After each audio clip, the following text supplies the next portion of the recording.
تفضل متفقين. أستاذي، اليوم إحنا كمتحدون نشعر نحن نفسنا أنه لدينا قواعد جماهيرية في داخل مدينة الموصل، واليوم من خلال اتصالاتنا في داخل مدينة الموصل ومع آلاء نعرف حجمنا وثقلنا اللي موجود في داخل مدينة الموصل.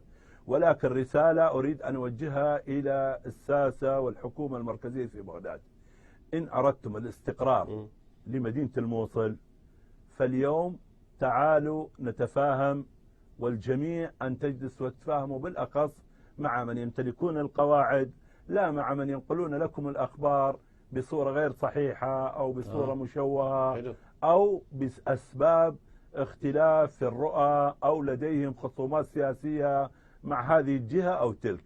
اليوم أنا أشاهد من لديه قواعد جماهيرية ولديه قوة على الأرض، أستطيع أن أتفاهم معه حتى ننشئ استقرار في داخل مدينة الموصل.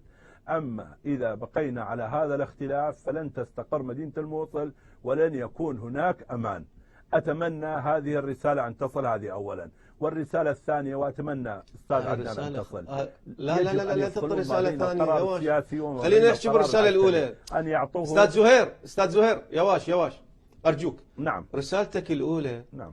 تقول تعالوا اتفقوا مع متحدون، لأن ماكو أمان غير مع